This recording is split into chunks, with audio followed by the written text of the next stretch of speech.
अस्सलाम नाज़रीन, मैं हूं असद अली तूर। अपना प्रोग्राम असद तूर अनसेंसर्ड में आज जो हम 3 बड़ी खबरें देने जा रहे हैं वो है कि क्या अगले 3 दिन बहुत अहम है और उनमें कुछ ऐसा होने जा रहा है जो सुप्रीम कोर्ट का जिसे कहते हैं मुस्तकबिल तय करेगा।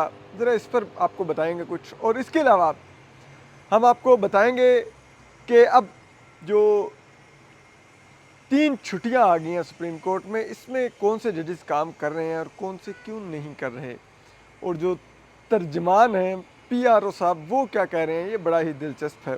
ठीक है, यानी कि वो किन जजेस को अटैक करते करते अपने कोलैटरल डैमेज में मार गए, वो आपको बताएंगे। जबकि तीसरा हम आपको बताएंगे कि चीफ जस्टिस कादी फाइसा क्या अब सुलह के पैगामात भेज रहे हैं जजेस को, कोई व्हाट्सएप कर रहे हैं। ये ज़राए ने बड़ी दिलचस्प बात बताई है, तो ज़रा हम इस सब पर आपको बताते हैं। तो देखिए, चलिए यहाँ से स्टार्ट लेते हैं। जो ये चीज़ है रोस्टर वाली, जो रोस्टर जारी हुआ है, तो अब आपको मालूम है 14, 15 और 16 तारीख को छुट्टियां हैं सुप्रीम कोर्ट में भी, क्योंकि एससीओ कॉन्फ्रेंस हो रही है शंघाई ताउन तंजीम की इस्लामाबाद में, और ये बड़ी अहम कॉन्फ्रेंस है। गैर मुल्की वफूद आ रहे हैं और आला सतही वफूद आ रहे हैं, सरबराह आ रहे हैं, तो उसके लिए पूरा इस्लामाबाद में बहुत ज़्यादा सिक्योरिटी है। और उस वजह से जिसे कहते हैं यहाँ तक के जो डिप्लोमेट्स हैं उन तक को कन्वे किया गया है कि वो अपनी मूवमेंट लिमिटेड कर दें।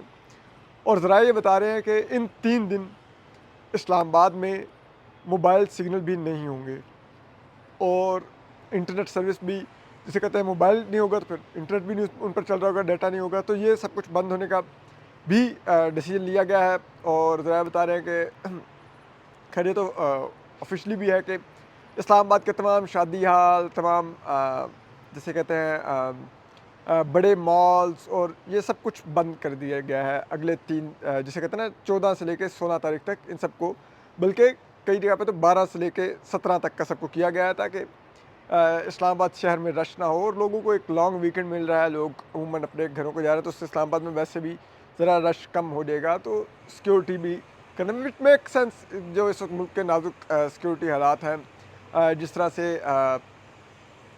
इस वक्त टीटीपी अटैक्स कर रही है केपी में और पाकिस्तान के दीगर इलाकों में, बलोच अलहदगी पसंद भी अटैक्स कर रहे हैं कराची तक, बलूचिस्तान में, तो उस सूरत हाल में ये बड़ा ही ज़रूरी था कि इस किस्म के इकदाम लिए जाते, तो उनके तहत ये इकदाम लिए जा रहे हैं। लेकिन उस सब में ज़ाहिर बात है जब सब इदारे इस्लामाबाद के बंद होंगे तो सुप्रीम कोर्ट ऑफ पाकिस्तान भी कोई एक्सेप्शन तो नहीं है। तो उसमें अब जो सुप्रीम कोर्ट ने जो सुप्रीम कोर्ट की इमारत जहाँ पर हम खड़े हैं, ये प्रिंसिपल सीट कहलाती है, दूसरी रजिस्ट्रीज कहलाती हैं। तो सुप्रीम कोर्ट ने लाहौर और कराची की रजिस्ट्रियों में कुछ बेंचेस ज़रूर बनाए हैं। उसके लिए लाहौर में उन्होंने जस्टिस अमीनुद्दीन खान और जस्टिस शाहिद बिलाल का बेंच बनाया है 14 तारीख को, जबकि कराची रजिस्ट्री में जस्टिस मोहम्मद अली मज़हर और जस्टिस इरफान सादत खान का एक बेंच है, जबकि दूसरा बेंच जस्टिस हसन नज़र रिजवी और जस्टिस अकील अब्बासी साहब का है। तो ये टोटल 3 बेंचेस हैं जो 14 तारीख को काम करेंगे, और उसके बाद 17 तारीख से नॉर्मल बेंचेस आएंगे। और इधर सुप्रीम कोर्ट में इस्लामाबाद में भी chief justice Qazi Faisa, justice Naeem Akhtar Afghan, justice Bilal Hassan Khan के साथ एक बेंच को हेड करेंगे, फिर justice Mansoor Ali Shah bench head करेंगे, उनके साथ जस्टिस आयशा मलिक और जस्टिस अतन मिल्ला होंगे, जस्टिस अमीनुद्दीन खान के साथ जस्टिस शाहिद वहीद होंगे, और जस्टिस जमाल खान मंदोखेल के साथ जस्टिस मलिक शहजाद अहमद खान साहब होंगे, जबकि जस्टिस सरदार तारिक मसूद चैम्बर वर्क करेंगे। और जो जस्टिस याहिया अफरीदी और जस्टिस मुसरत हिलाली हैं वो जिसे कहते हैं बेंच पेशावर में करेंगे, जबकि जो दीगर बेंचेस हैं वो उसी तरह कराची में कंटिन्यू करेंगे। ये 17 तारीख से नॉर्मल रोस्टर आ जाएगा और सुप्रीम कोर्ट नॉर्मली काम शुरू कर देगी। लेकिन अब जो टाउटों की ड्यूटियाँ लगी होती है कि तुम अटैक करो अटैक करो अटैक करो, तो वो लिख रहे हैं कि 14, 15 और 16 को छुट्टी होगी, और जस्टिस मंसूर अली शाह और जस्टिस आयशा मलिक, जस्टिस शाहिद वहीद और जस्टिस मुनीब अख्तर किसी बेंच का हिस्सा नहीं होंगे, क्योंकि जी ये छुट्टियाँ करना चाहते हैं। ठीक है, यानी कि वो तंज कर रहे हैं कि जी ये तो काम करना ही चाहते हैं। वो चीफ जस्टिस कादी फाइसा ने जो अपने लेटर में भी लिखा था कि जस्टिस मुनीब अख्तर तो 11 बजे केसेस निपटा के घर चले जाते हैं और ये और वो है, तो जी ये देखें जी इन 3 छुट्टियों में भी ये काम नहीं करेंगे। हालांकि ये भूल गए कि ये इन पर इल्ज़ाम लगाते हुए अपने पापा जानी चीफ जस्टिस कादी फाइसा का नाम लिखना भूल गए कि चीफ जस्टिस कादी फाइसा भी इन 3 दिन काम नहीं कर रहे। लेकिन क्या करें, बस जब आप की आंखों पर एक ताज्जुब का पर्दा चढ़ा हो, जब आपने बहुत कुछ बना लिया हो, तो फिर ठीक है, आप फिर उसके लिए भी बहुत कुछ बोलना पड़ता है। ठीक है, नौकरी ठीक चल रही है, नौकरी ठीक चल रही है, फाइन फाइन। अब सहाफ़त नहीं हो रही, अब जो हो रहा है काम टाउटी बिल्कुल ठीक हो रही है। तो अब बात यह है कि आपको मालूम है इस सब में एक हालात तो ख़राब हैं इस वक्त, ठीक है। और अब कोशिश भी हो रही है चीफ जस्टिस साहब की कि वो अब उनके लिए मज़ीद एम्बेरसमेंट मत पैदा हो। और पिछले दिनों ये खबर भी चलवाई गई कि जस्टिस जाहिया अफरीदी सुलह सफाई की कोशिश कर रहे हैं। हालांकि जब हमने उस चीज़ को चेक किया तो जस्टिस जाहिया अफरीदी ने सिर्फ एक जस्टिस मंसूर अली शाह के चैम्बर तक वो गए थे, और वो भी जस्टिस मंसूर अली शाह घर जा चुके थे। तो उसके बाद जस्टिस जाहिया अफरीदी ने ना उनसे घर गए ना चैम्बर कोई, तो इस किस्म की उन्होंने वीडियो सो कॉल मसालियत की कह रहे हैं ना जी कि जजेस में मसालियत हो जाए, और तो वो तो नहीं उस तरह से चल रही चीज़ें। लेकिन अब ज़रा ये बता रहे हैं कि चीफ जस्टिस कादी फाइसा ने शायद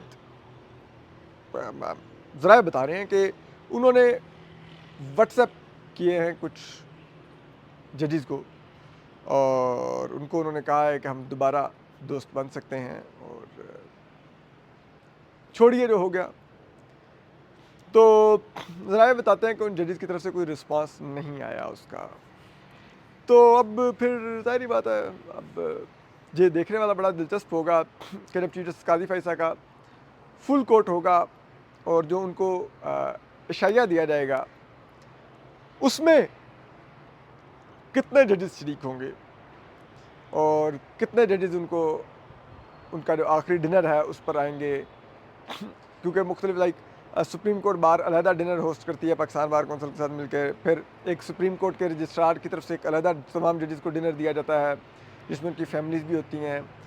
तो फिर ये अब देखते हैं कि किस तरह कितने जजेस आते हैं और उनका बिहेवियर कैसा होता है, और चीफ जस्टिस कादी फाइसा को फिर अल्टीमेटली कैसे रुखसत किया जाता है, ये बहुत मैटर करेगा। लेकिन उनकी ख्वाहिश तो बहुत है कि अब वो कम अज़ कम जाएँ तो सुप्रीम कोर्ट से, तो कम अज़ कम 16 जजेस उनको टाटा बाय बाय कर रहे हों, और लोग देख सकें कि नहीं मेरी तो किसी से कोई नाराज़गी नहीं थी, कुछ नहीं था, मैं तो ये देखो जा रहा हूँ रिटायर होकर। हालांकि हालत ये है कि अभी भी मैं पढ़ रहा था कि जो वो लिख रहे हैं अब वो 63A का जजमेंट, ठीक है, तो उस जजमेंट में भी माशाल्लाह वो जस्टिस मुनीब अख्तर पे तंज किस किस्म के कर रहे हैं कि देखो जी, जस्टिस मुनीब अख्तर ने जो कानूनी और आइनी निकात की बजाय, जैसे कहते हैं ना, वो अखलाकियात की बुनियाद पर यह फैसला किया था 63A वाला, और उसमें जो उन्होंने इस्तिलाहें यूज़ की उसमें उन्होंने हेल्दी यानी कि सेहतमंद रुझान की इस्तिलाह 41 दफ़ा यूज़ की, अनहेल्दी यानी कि गैर सेहतमंद रुझान उसकी इस्तिलाह उन्होंने 5 दफ़ा यूज़ की, वाइस की इस्तिलाह उन्होंने 9 दफ़ा यूज़ की, ईवल यानी कि शैतानी उसकी इस्तिलाह उन्होंने 8 दफ़ा यूज़ की, कैंसर की इस्तिलाह उन्होंने 8 दफ़ा यूज़ की, मैनस यानी कि एक बुराई और वो तो वो उसकी इस्तिलाह उन्होंने 4 दफ़ा यूज़ की। ये अब आप देखें, ये चीफ जस्टिस साहब जो जैसे मुनीब अख्तर की जजमेंट है उसके अंदर वर्ड काउंट कर रहे हैं, टक टक टक टक टक, ओहो, कंट्रोल F लगाया हुआ है, उसमें ईवल कितनी दफ़ा लिखा मुनीब अख्तर साहब ने, ओ 4 दफ़ा, अच्छा 8 दफ़ा नहीं। यार ये जज है, लाइक एक क्लर्कों की तरह आप फैसले लिख रहे हैं कि इतनी दफ़ा ये हो गया, हिसाब किताब कैलकुलेटर लेके बैठे हुए हैं। यार मतलब चीफ जस्टिस साहब भी माशाल्लाह नीचे आए हैं तो बहुत ही टका के नीचे आए हैं, ठीक है। और फिर कहते हैं कि मैं तो लार्जर देन लाइफ और मैं मसाया, वो अपने दिमाग में लेके फिर रहे हैं, ठीक है। और सबको गलत समझना कि हर कोई गलत है। वो जो फैसल सिद्दीकी साहब ने हमें इंटरव्यू बताया कि लाइक ये हालत हो गई है, तो अब लिख रहे हैं लेकिन कोई इनको भी जवाब नहीं दे रहा। तो अब जो हम आपको बताने जा रहे हैं, जो अगली बड़ी खबर वो ये है कि हमारी बहुत ही अहम जो हुकूमती ज़रिए हैं जो इस तमाम अमल को देख रहे हैं, उनसे बात हुई है और उनसे हमने समझने की कोशिश की है कि ये क्या अब नोटिफिकेशन दे रहे हैं कि नहीं दे रहे, क्या कर रहे हैं। तो उन्होंने एक बहुत ही अहम बात की। उन्होंने कहा, असद दुआ कीजिए कि अगले कुछ दिन बहुत अहम हैं।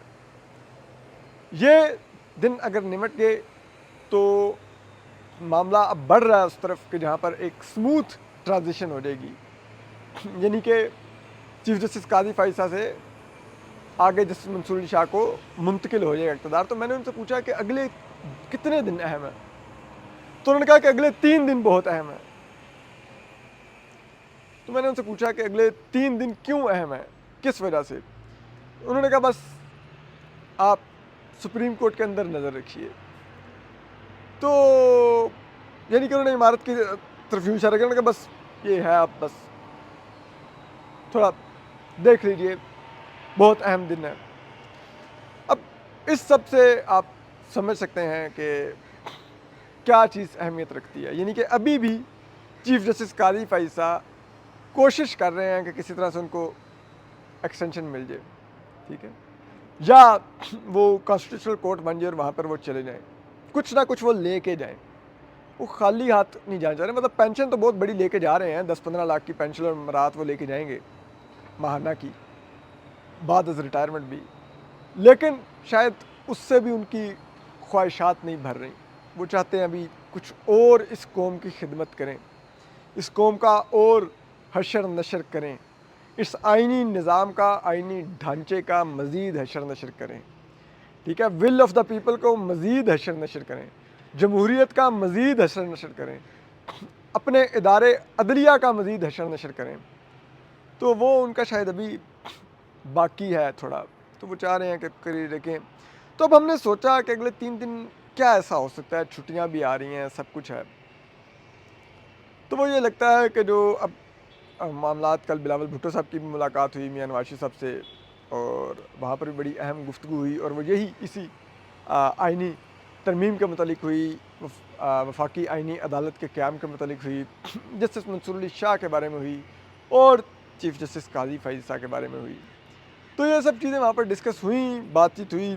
लेकिन अब ये देखना होगा कि ये क्या आइनी तरमीम आ पाएगी।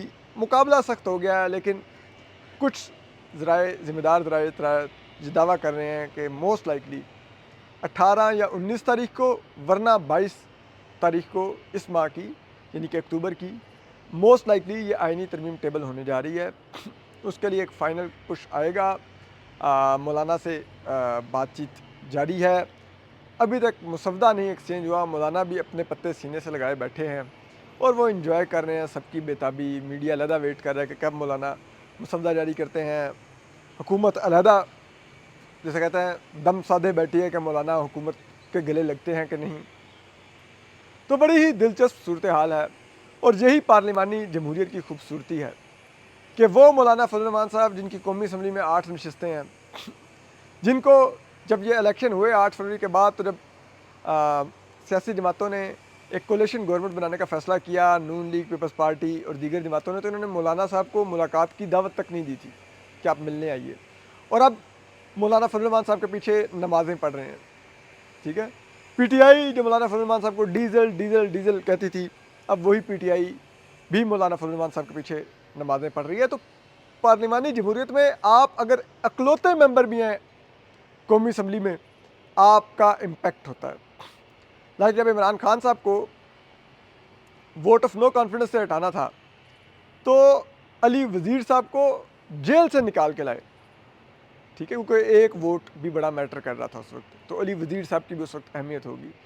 तो यही होती है पार्लिमानी जमहूरियत, और यही सब कुछ हो रहा है। लेकिन ये अगले 3 दिन यही है कि क्या अगले 3 दिन में इत्तफाक मौलाना फजल रहमान साहब के मुसवदे पर होता है, या जो हुकूमत मुसवदा लिए बैठी है, जो इस्टेब्लिशमेंट ने उनको पकड़ाया हुआ है, उस पर हुकूमत फिर सोलो फ्लाइट लेती है और फिर पीटीआई के अरकान को अगवा करके और फिर वोट करवाती है।